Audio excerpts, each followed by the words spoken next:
একদল ফান্ড সংগ্রহ করে তারা সে ফান্ডের হিসাব দিচ্ছে না, মেরে মানে খেয়ে ফেলতেছে না, কি করতেছে কোনো রকম কোনো হিসাব পাওয়া যাচ্ছে। বিরোধী দল হয়ে শেখ হাসিনার নাম নেবেন মানে আপনি তখন জেল খাটতেই হবে। আপনি 8-10টা ফেক আইডি না হলে কিন্তু আপনি যে জামাত, এটা আমি বিশ্বাসই করব না। মানুষের জন্য, জীবনের জন্য সৃষ্টির শুরু থেকেই মানুষের জন্য কাজ করে যাচ্ছেন। মানুষের জন্য নিজেদের জীবনকে অকাতরে বিলিয়ে দিচ্ছেন। আমরা শুনেছি ফ্লোরেন্স নাইটেঙ্গেলের গল্প, আমরা দেখেছি মাদার তেরেসার গল্প, আমরা শুনেছি আমাদেরই দেশে একজন জনপ্রিয় নেত্রী, মাটি ও মানুষের নেত্রী, দেশনেত্রী বেগম খালেদা জিয়ার গল্প। আমরা দেখেছি এমন হাজারো গল্প, এমন হাজারো নারীদের লড়াই সংগ্রামের গল্প। যেরকম গল্পটা এই আমার পাশে যিনি বসে আছেন, সোনিয়া আক্তার স্মৃতি, যাকে রক্তকন্যা নামে মানুষ খুব ভালোভাবে চেনে এবং খুবই জনপ্রিয় একজন রক্তকন্যা। তিনি মানুষের জীবনকে বাঁচানোর জন্য রক্তের প্রয়োজনে তিনি নিজেকে যেভাবে উৎসর্গ করেছেন সেটা আসলেই অবর্ণনীয়। কিন্তু এর মাঝেও কিছু গল্প আছে যেগুলো আরও কঠিন, এতটা রোমাঞ্চিত নয় সেই গল্পগুলো, কঠিন কিছু গল্প থাকে। এই সোনিয়া আক্তার স্মৃতির জীবনেও ঘটেছে এমন কিছু ঘটনা যা আমাদেরকে কষ্ট দেয়, আমাদের হৃদয়ে কাটা দেয়, আমাদের শরীরের পশম দাঁড়িয়ে যায়। আমরা আজকে শুনবো এই সোনিয়া আক্তার স্মৃতির নিপীড়নের গল্পটা। তিনি বেশি কিছু করেননি, তিনি একটু বিরোধী রাজনীতি করেছেন আর সামান্য ফেসবুকে সাবেক অত্যাচারী স্বৈরাচার প্রধানমন্ত্রীকে নিয়ে বক্তব্য করেছিলেন এবং সেই কারণেই তাকে গ্রেপ্তার করা হয় এবং সেটা এই বাংলাদেশের অত্যন্ত আলোচিত একটা ঘটনা হয়। আজকে আমাদের এই নিপীড়নের গল্প শোনার জন্য আমাদের স্টুডিওতে আমরা ডেকেছি রক্তকন্যা, সমাজকর্মী এবং একজন রাজনীতিবিদ সোনিয়া আক্তার স্মৃতি আপুকে। আপু কেমন আছেন? জি ভালো আছি, আপনি ভালো আছেন? জি, কেমন আছেন? এবং এই যে আমাদের জুলাই পরবর্তী জীবন, একটা বন্দি দশা থেকে যে আমরা নতুন ধারার একটা জীবন, এই জীবনটাকে কেমন উপভোগ করছেন? আসলে কোথা থেকে শুরু করব এটা আমার বোধগম্য হচ্ছে না, তারপরও বলি। আসলে যে দিন যায় সেটা মনে হয় একটু ভালোই যায় আর কি। আমরা যখন নিপীড়িত ছিলাম, আমরা যখন মার খেয়েছি, জেল খেটেছি বিরোধী দলের রাজনীতি করতে গিয়ে, তখন একরকম ছিল যে এটা আমাদের একদম নিত্য প্রয়োজনীয় জিনিস। যেমন আমরা খাদ্য, বস্ত্র, বাসস্থান যেমন আমাদের একটা প্রয়োজনীয় জিনিস হয়ে গেছিলো, তেমন আওয়ামী লীগের হাতে মার খাবো, জেল খাটবো, এটাও কিন্তু একটা ওই রুটিনের মধ্যে আমাদের পড়ে গিয়ে গেছিলো। তো সেটা থেকে বের হলাম, আমরা আন্দোলন করলাম। জুলাই আন্দোলনে আমিও কিন্তু জেল খেটেছি, 17 দিন জেলে থাকার পরে 6 আগস্ট মুক্তি পাই। তো মুক্তি পাওয়ার পরেও কেমন যেন মুক্তি মনে হয় মিলছে না। কেন মিলছে না? সেটা হচ্ছে যখন আপনি আন্দোলন করলেন কিন্তু আপনার সেই বেনিফিট আপনি নিচ্ছেন না দেখে আপনাকে কেউই দিচ্ছে না। আমরা বলছি, আমরা কিন্তু ওইভাবে ঢালাও করে সমন্বয়ক বলেন বা এনসিপির কোনো নেতা নেত্রী হতে যাচ্ছি না, কিন্তু তারাও আমাদেরকে একদম অস্বীকার করে ফেলছে যে আমরা কিছুই করি নাই। আমরা বিগত 17 বছর আমরা কিছুই করি নাই। দেখেন 16 বছর কোথায় ছিলেন? 16 বছর কোথায় ছিলেন এই প্রশ্নটা যখন আসে তখন মনে হয় যে আসলে এর থেকে কষ্টের আর কিছু হতে পারে না। কারণ আমি একজন মা, আমার 2টা বাচ্চা আছে, আমার বাচ্চাদের সামনে থেকে যখন আমাকে তুলে নিয়ে গেল, আপনারা নিশ্চয়ই জানেন সেই ঘটনা, জানেন, অনেকেই জানে যে একটা ফেসবুকে স্ট্যাটাসের কারণে, সেটা আমাদের যে সাবেক প্রধানমন্ত্রী ছিলেন দেশনেত্রী বেগম খালেদা জিয়া, উনি এখনো পর্যন্ত সর্ববৃহৎ জনপ্রিয় নেত্রী, কিন্তু তো উনাকে নিয়ে কেউ কিন্তু বাজে মন্তব্য কখনো করেনি। তো আপনারা দেখেছেন যে তৎকালীন যে ফ্যাসিস্ট স্বৈরাচার সরকার ছিল, উনি সংসদে গিয়ে কিন্তু মাঝে মাঝে বলতো, যেমন একবার হলো যে খালেদা জিয়ার লিভারে একটু সমস্যা হয়েছে, এই কথা যখন উঠলো উনি সংসদের মতন জায়গায় গিয়ে বলল যে কি খেলে লিভার পচে যায় আমরা কিন্তু জানি, বা উনি তো মেকআপ করে মানে ভুরুটুরি এঁকে হসপিটালে যান, এই টাইপের কথাবার্তা বলতো। তো একজন প্রধানমন্ত্রী যখন খ্যাত মার্কা কথাবার্তা বলে, মানে গ্রামের যেরকম আমরা বলি না ঝরগাটি মহিলারা কুটনি, এক কথায় কুটনি মহিলা, ওই রকম টাইপের কথাবার্তা বলে, তখন আমরা তো ওইভাবে ওনার নাম ধরে প্রতিবাদ করব, এটা করলেও কিন্তু সমস্যা। নাম শেখ হাসিনার নাম নিবেন মানেই আপনি বিরোধী দল হয়ে শেখ হাসিনার নাম নিবেন মানে আপনি তখন জেল খাটতেই হবে আপনার, ছাত্রলীগ যুবলীগের হাতে মার খেতে হবে। আপনার ওই স্ট্যাটাসটা আপনি কি লিখেছিলেন? হ্যাঁ, এটাই আসছে। তো ওই স্ট্যাটাসে আমি লিখেছিলাম, তো এমন মন্তব্য যখন করে আমাদের কাছে খুবই বাজে লাগে, এত বাজে লাগে। তো আমি তখন একটা ফেসবুকে পোস্ট করি যে একজন প্রধানমন্ত্রী হয়ে সাবেক 3 বারের প্রধানমন্ত্রীকে নিয়ে এমন কুরুচিপূর্ণ বক্তব্য উনি দিলেন বললে উনি ভুল হবে, উনি মাঝে মাঝে এমন দুর্গন্ধযুক্ত কথাবার্তা বলে থাকেন।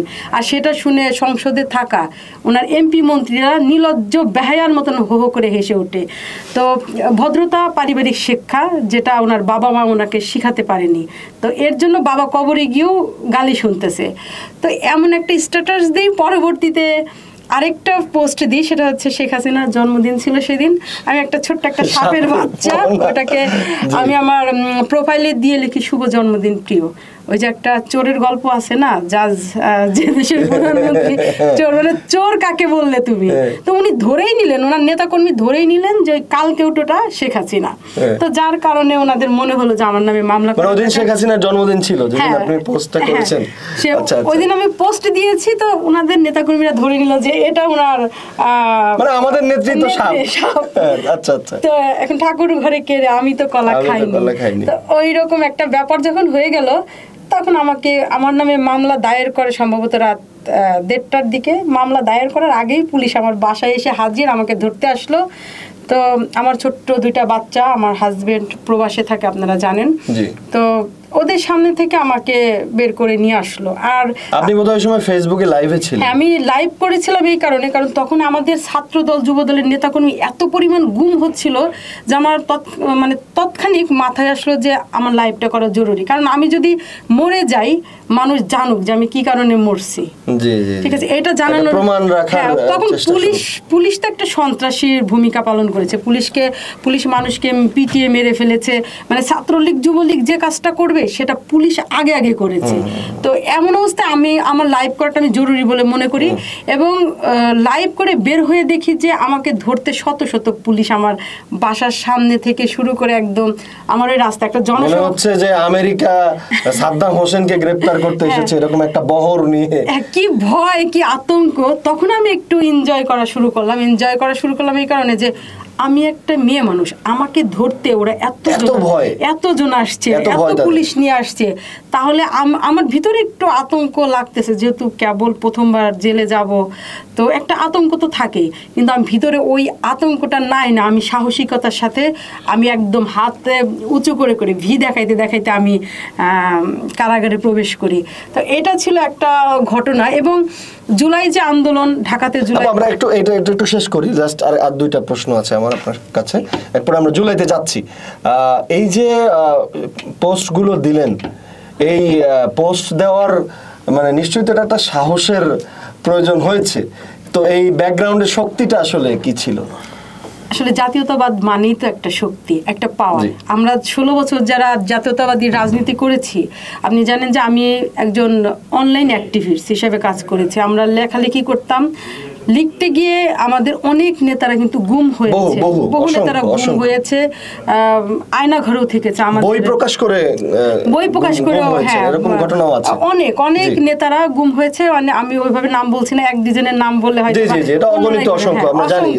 এটা নিয়ে জাতিসংঘ একটা আল জাজিরা একটা ইয়া করেছে। আমরা যখন লিখতাম, অল্প লিখতাম, আমরা ধারাবাহিকভাবে লিখতাম, তৎক্ষণিক ধরেন আমি যে দুর্গন্ধযুক্ত কথাটা যুক্ত করেছি, কারণ আমরা শেখ হাসিনাকে ছদ্মনামে ডাকতাম ম্যানহোলের ঢাকনা, খুললেই দুর্গন্ধ ছড়ায়। তো আমরা একটু করে লিখে সাহসটা সঞ্চয় করেছি।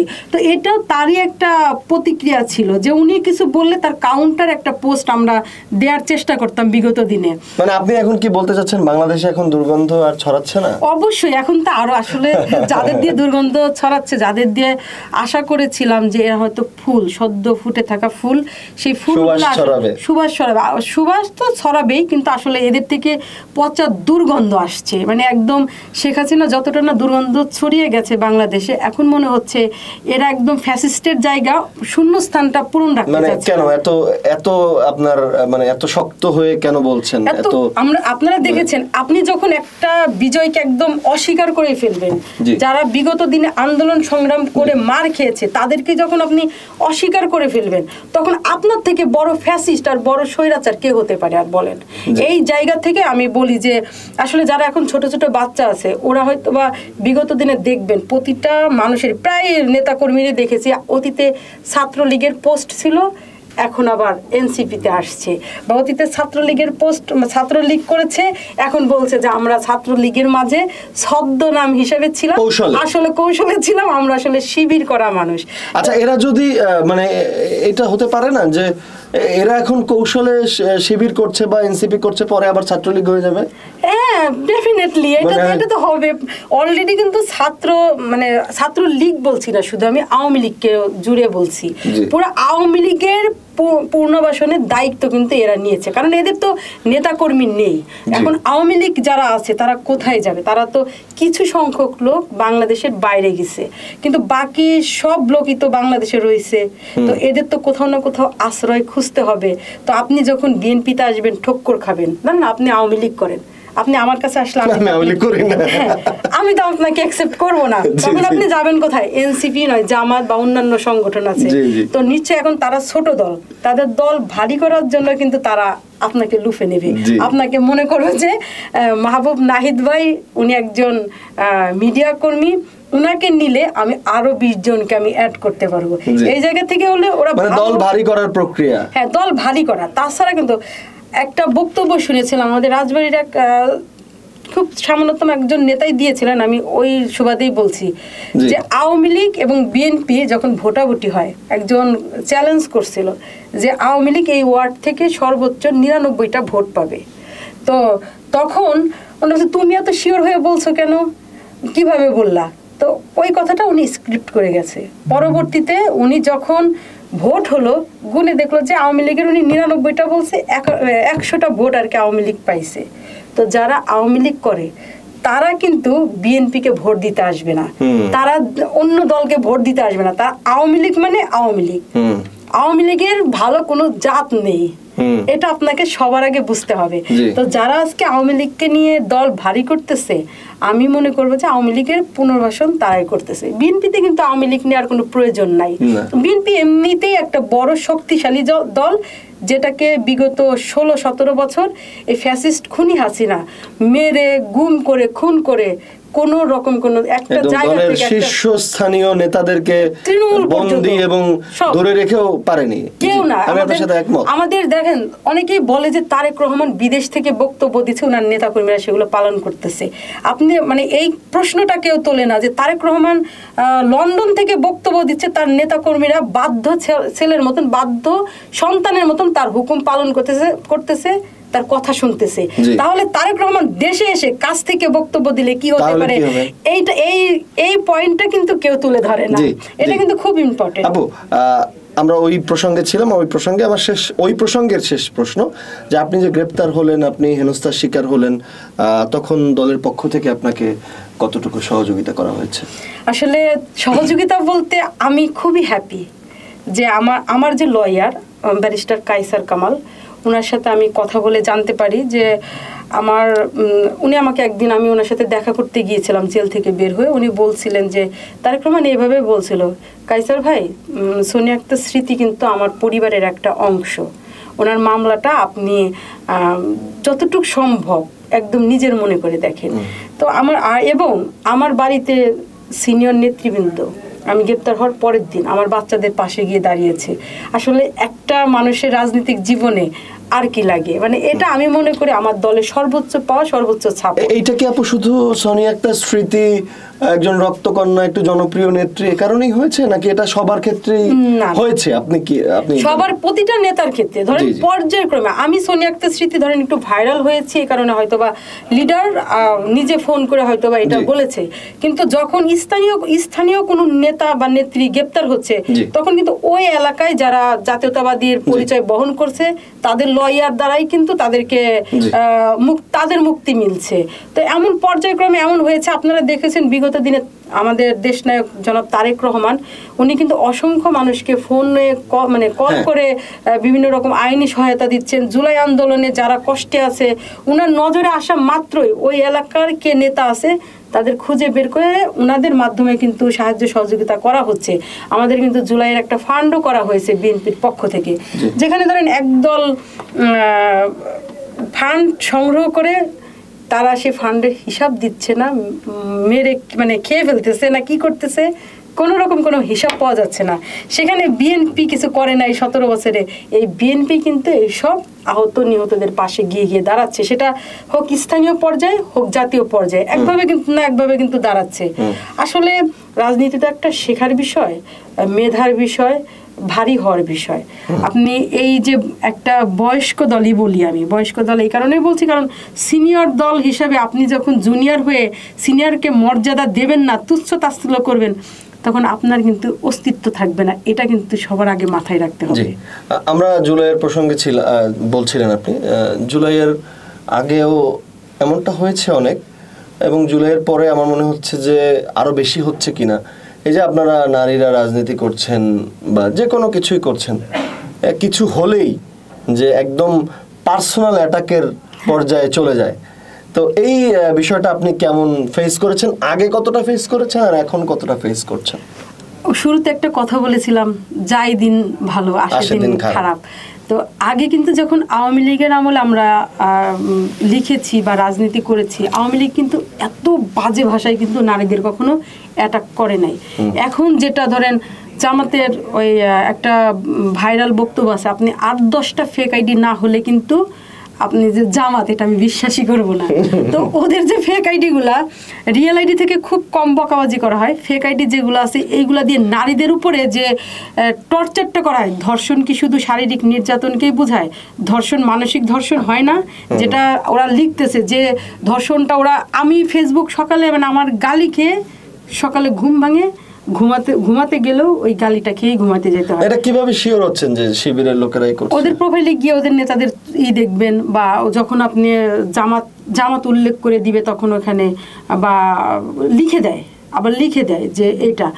এখন বর্তমানে বাংলাদেশে আছে তো জামাত, শিবির বা এনসিপি, এরাই তো চালাচ্ছে। আর এদের পক্ষে কে লিখতেছে, কে বিপক্ষে লিখতেছে, এগুলো আমাদের সবারই জানা।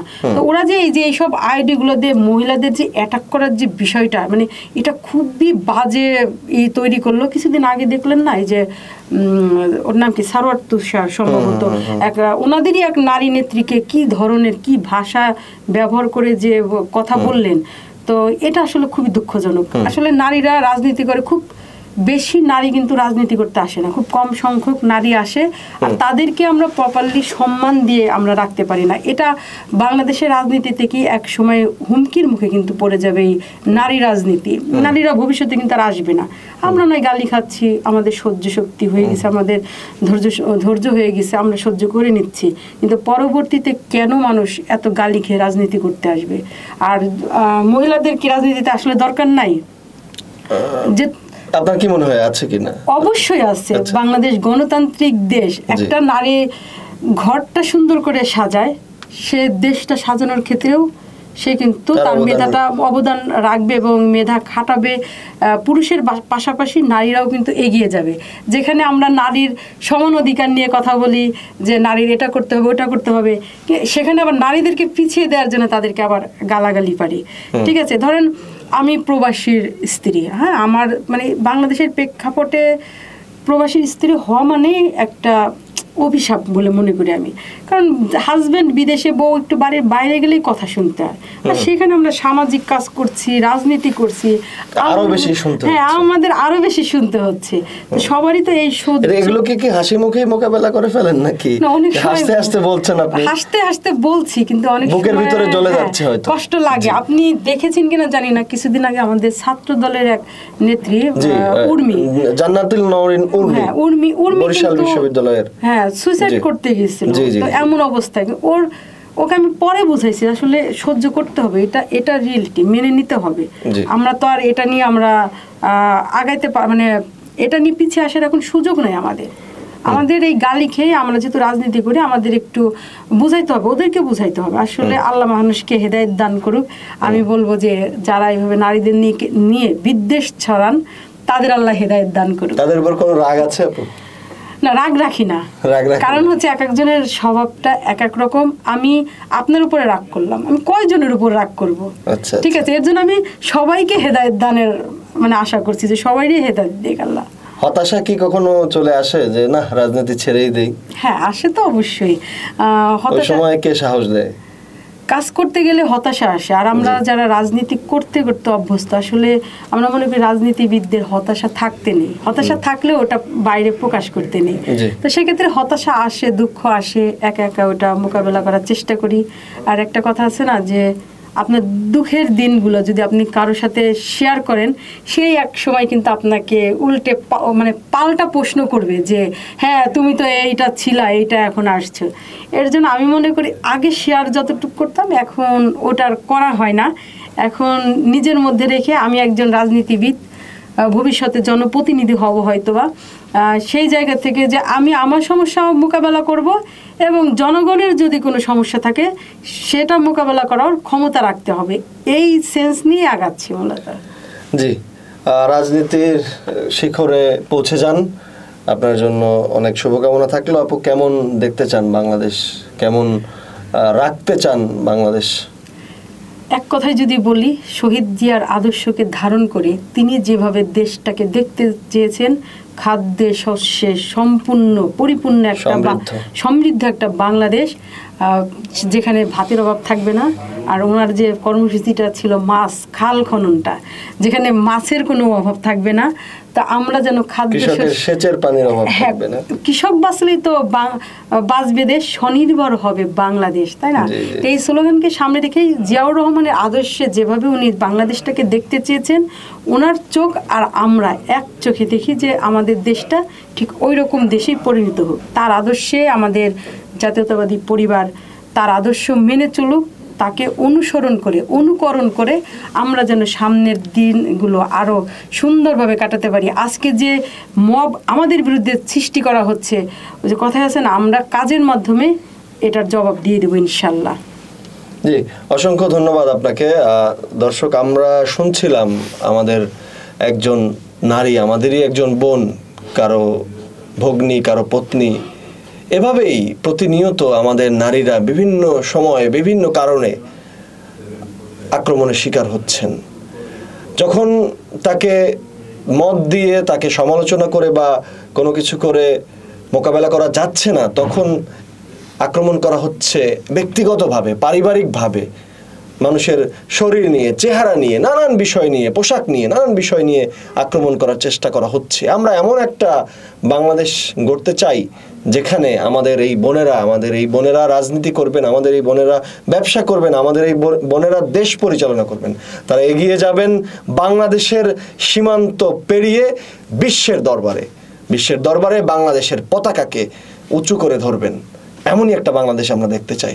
দর্শক, আমরা শুনলাম আমাদের বোনের নিপীড়নের গল্প, তার উপরে হয়ে যাওয়া নির্যাতনের গল্প। আমরা এমনই আবার একজন কাউকে নিয়ে আসব যিনি বিগত ফ্যাসিস্টের আমলে কিংবা অন্য কোনো সময় এরকম নিপীড়নের শিকার হয়েছেন। সেই পর্যন্ত ভালো থাকবেন, সুস্থ থাকবেন। আসসালামু আলাইকুম।